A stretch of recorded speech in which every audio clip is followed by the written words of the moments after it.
Hey, before we dive in, a quick heads up. This series is called Validating the BPD Life, and that's exactly what it's here to do. Validate the experience of living with borderline personality disorder, hopefully making you feel a little less alone. That said, if you don't have BPD, there's still value here, especially if you've loved or currently love someone who does. But fair warning, we'll be talking about some heavy stuff. Self-harm, self-destructive behavior, hospitalizations, and a lot of emotional pain. You might feel grief, guilt, anger, rage, shame, or confusion while watching. And if you do, that makes sense.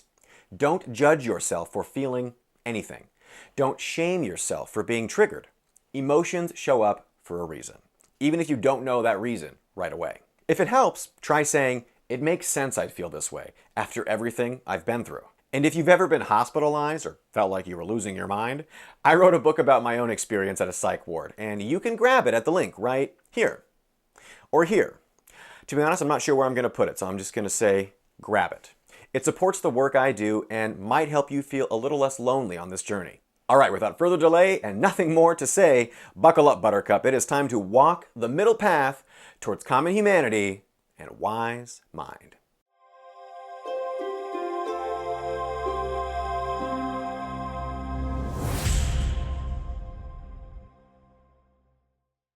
So, here's the scene. You're spiraling. Maybe it started with a short reply, or no reply, or worse, seen, and suddenly your thumbs are possessed. Hey, are you mad at me? LOL, sorry, ignore me. Did that come off weird? Never mind, overthinking. Okay, I'll stop texting. Wait, are you mad I said that? Listen, I've been there.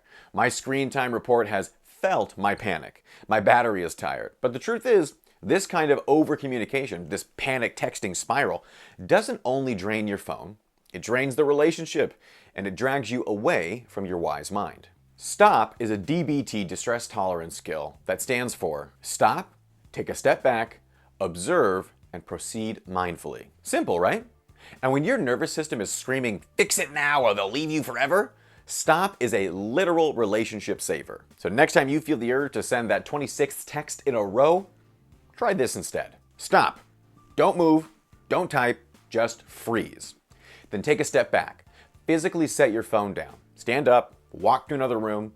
Yes, really. Do it. Then observe. What's happening in your body? Is your chest tight? Is your stomach flipping? What thought are you believing? For example, "They hate me" is a popular one. Then proceed mindfully. Not reactively, not impulsively. Ask your wise mind, what response reflects who I want to be right now? You do not need to respond instantly.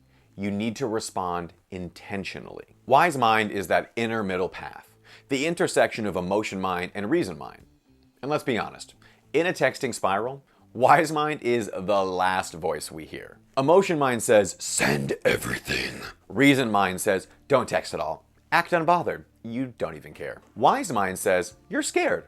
And it makes sense. And this isn't the moment to fix or prove anything. Here's a little script I use sometimes internally when I feel that spiral kicking in. You're craving reassurance. That doesn't make you bad or clingy. This need can't be met through more texting. It can only be met through self-regulation. And sometimes that message to myself is all it takes to break the cycle. Sometimes. If you do decide to communicate, DBT's Dear Man skill helps you say what you mean clearly and confidently, without the emotional debris. Let's say you're feeling ignored or anxious after a weird interaction. Instead of sending 14 texts that start with, "I know I'm crazy, but," you could try this. Describe. "Hey, earlier when you didn't respond for a few hours," express. "I noticed I got really anxious and started making stories in my head." Assert. "It helps me when you just let me know you're busy." And reinforce. That kind of check-in keeps me from spiraling. The MAN stands for mindfully, appear confident, negotiate, aka don't beg and don't bully. When you use Dear Man, you're no longer lobbing emotional grenades hoping someone picks up the pin. You're building connection on purpose. So what actually saved my battery? It wasn't a new charger.